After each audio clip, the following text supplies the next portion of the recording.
Hello, gentlemen. Welcome back to the Hearts of Iron campaign as played by Timbo X. And we're going to either win or totally destroy this campaign. I'm going to be completely honest. We're probably going to destroy it. Probably. Okay. Spanish Civil War. Intervention. Let's see here. We will support the... What are they? We will send material and support for them. Let's see here. Alright, we have Stanley Baldwin, Edward VIII, Neville Chamberlain. Not a whole lot of heroes on our team here. Just gonna be honest, guys. Okay. Nationalist Spain. Okay. We are... Aren't we a dictatorship? We are a dictatorship. No, are we? Are we a dictatorship? Oh, darn. We're not a dictatorship. Well. That sucks. That sucks a lot. Okay. We need to be a dictatorship. We need to be a dictatorship. That's for sure. We're gonna have to wait until we get some kind of bonus or some kind of election or something. Yeah, we need to be dictatorship. We need to be dictatorship bad. My initial plan was to invade Spain and take them for the next province of the United Kingdom. We're going to colonize them. But it does not appear that that's going to work because of the way that I set up the settings in when I started out the game. So, what we can do instead of that, Cruiser Tank Mark 1 A9. My gosh, that was a shit tier tank. The Cruiser Tank Mark 1 A9. Woo, buddy. Okay. We're going to begin building these tanks as fast as we possibly can. Okay, we have a backup scenario. I don't want to cancel those ships, so we're going to just let them go. How can I force myself to be more of a Hawk lobby? Let's see here.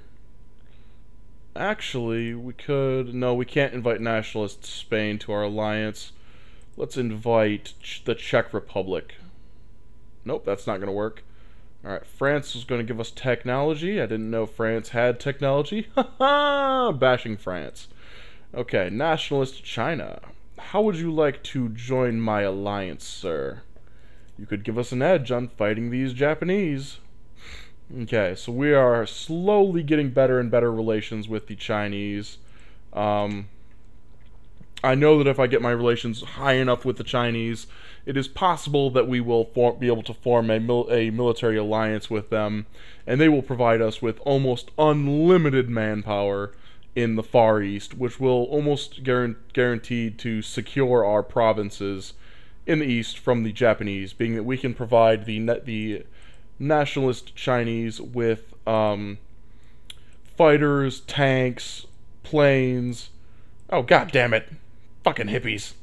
Great Peace Demonstration. A great peace demonstration was held today in the capital, where tens of thousands of people, hippies, cheered as the cabinet ministers and and members of the opposition all met to speak publicly at today's event. The head of government, I doubt that would happen, and the leader of the opposition both spoke against the country in war and announced that this country will never agree to be dragged into a conflict against its will. Yeah, right. Yeah, right. Shit's coming. Trust me. Shit's gonna go down. Okay. Whoa, we got some tech teams that aren't doing anything. Alright, let's get these, actually, we need to work on what Britain is absolutely famous for in World War II, her aerial doctrines. Well, maybe not famous for, but sure as hell whoop the shit out of the Nazis with them. Okay, we're gonna give Charles Portal, even though Hugh Dowding is busy researching Blitzkrieg, which, I'll be honest, it doesn't make a whole lot of sense, but we're still gonna give it to him anyway. Okay, now we're gonna have Leyland research the Stuart Mark V. The Vickers Mark 7C, or the Vickers Mark 6C will be now obsolete. After playing World of Spanx, I now know what that is. The abdication of Edward VIII. Even before he became king, Edward VIII lived a good life. He'd already had a number of affairs before falling in love with a married American woman, Mrs. Wallace Simpson, in 1934. Edward VIII ascended to the throne of the United Kingdom in January 1936. Soon afterwards, Mrs. Simpson obtained a divorce from her former husband when Edward's intent to marry her became clear. Okay, you guys can pause this and read it, but fire his ass. He's the king, and I just fucking fired him. Okay, so we have George VI. He's moderately a better, head of state. He doesn't so much shaft our industry, so we get more industry. The people feel safe, and our belligerents required to declare open war is 20% higher. Basically, we can declare war even less now. So, let's see here. There's 0 belligerents. Let's try to bring someone to the alliance. I know who we can try to bring to the alliance. Venezuela, we need your oil. Bring to the alliance 0%. We will influence the living shit out of you. You want to share the oil with the allies. Supermarine has developed the basic fighter plane. Alright, let's go Supermarine. We'll give them air. It's 1937, improved fighter. Not yet. No, we don't quite want that yet. We're going to make Alan Turing work on the computer.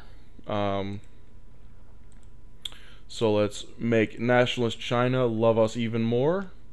Hopefully we can ally... Oh, no, it's not going to work. It's not going to work at all. I would love to get nationalist China in an alliance before the Japanese actually attack them, to give us a free declaration of war on the Japanese, but I don't believe that's going to be happening at all. Okay. We don't really need that. What we need is, let's see, escort box. Shit, we don't need any of these really. But we have to research them to get to the fighter stuff. So we have to pour a very, very large amount of research into doctrines before our fighters will become incredibly, incredibly good. So that is very, very troublesome. Hugh Dowding has just researched the what is it called?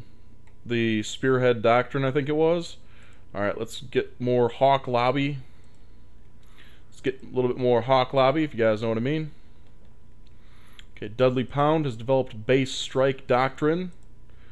Okay, now that we have that, I'm just going to research the subsidiary carrier role doctrine here, because we're going to need a doctrine. We're going to need pretty much everything. So let's see here. Our tanks are going well. Let's get Schwetterpunked. That gives us more organization and some... Hold on, who is this? Basil Littlehot. Sure, why not? Basil, go. Why don't you just go and work on these Nazi tech trees? Be like, yes, of course. That seems like a wonderful, great idea. Let's go work on Nazi things. Nazi things, Nazi things. Of course, Nazi things. Okay. Ooh, we could get into a war with the nationalist Spanish if we allied Republican Spain. I don't know if we would really gain a whole lot by doing that, though. We would lose more than what we would gain. Maybe, like, 2 industry, maybe. Actually, there's another benefit of us doing that. Republican Spain agreed to join our military alliance with Iraq, France, Australia, New Zealand, Canada, South Africa, Nepal, Bhutan, Yemen, and Oman. Okay. One of our ministers has died. Sir Austin Chamberlain is no longer available. Darn. Was I using him as a... Montgomery Massingbird is in charge of the Army and our Chief of Staff. That sounds wonderful. We're going to put Lord John Gort in charge of that. And, I almost want to put him in charge of our lands to make our land speed go a little bit quicker, but we'll leave Montgomery Massingbird in charge of that. Let's put Viscount Templewood in charge as Minister of Security. Ernie Chatfield. Hell yeah, let's do Sir Dudley Pound.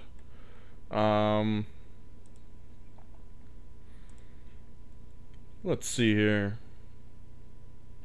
No, we're pretty much good. Until we can get rid of goddamn Chamberlain. A naive son of a bitch.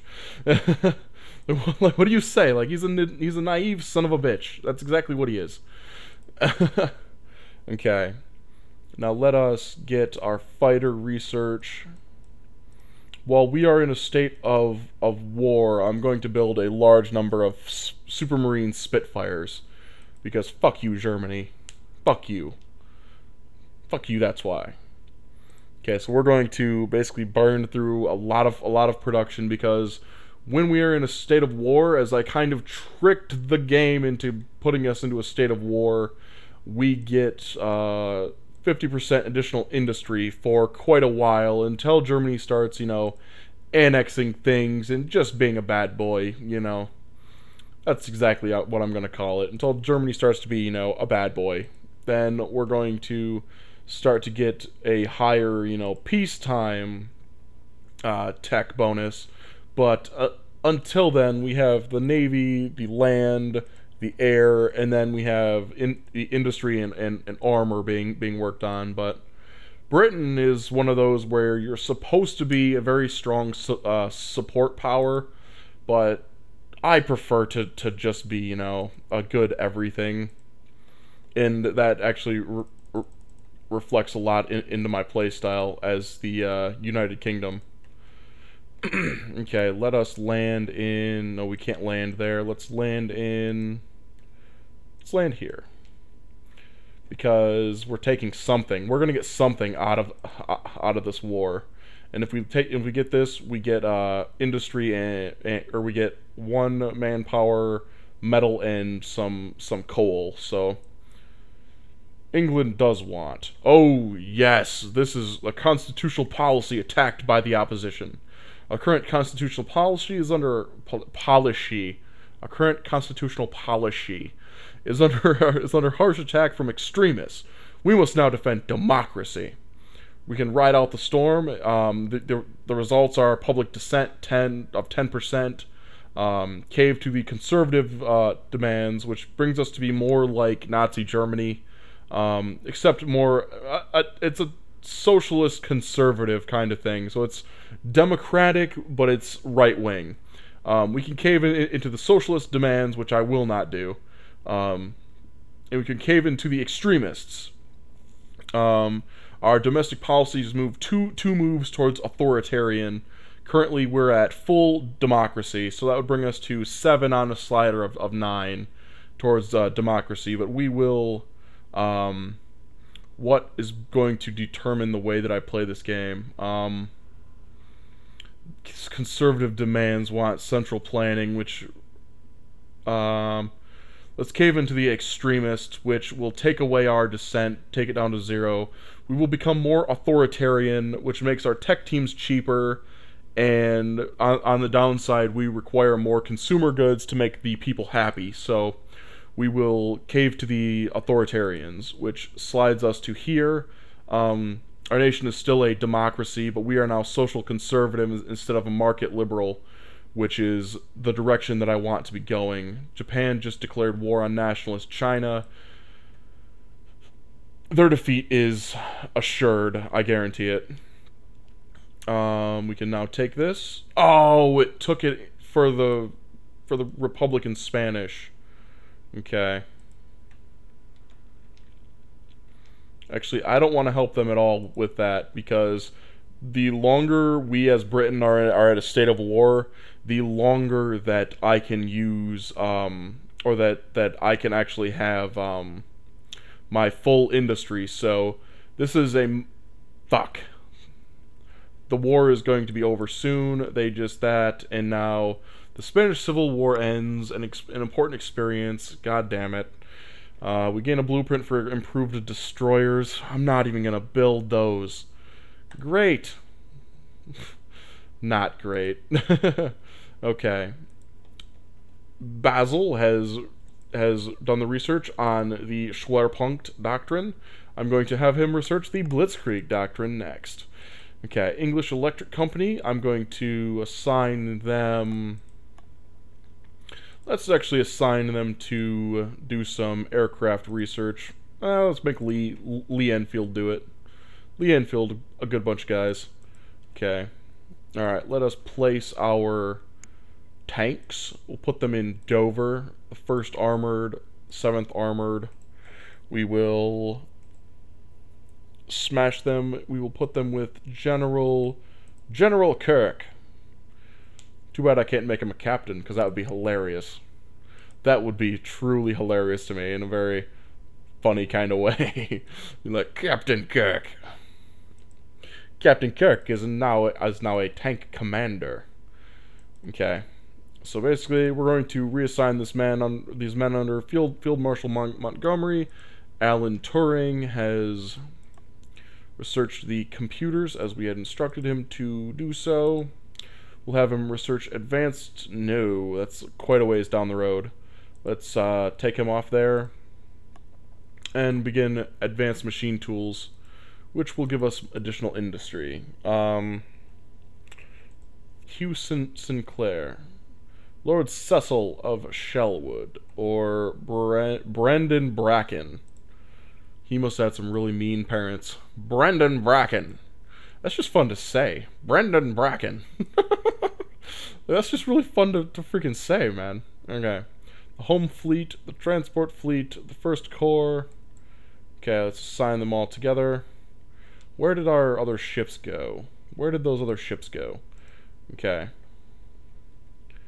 Let us rebase them here. Britain is making us pay for their goddamn transports. You have freeloaders, get those ships out of here. Okay. We will assign our fleets to Plymouth. We have light cruisers here. State-of-the-art light cruisers, mind you, so they should be able to deal with any Nazi U-boat shenanigans. So, sea defense, air defense. Let's actually take a look at them. Experience. Their sub attack is only 2, but it's enough. I'll just say that. Okay, but we are building tanks because we're going to be freely giving them to the French so they can counterattack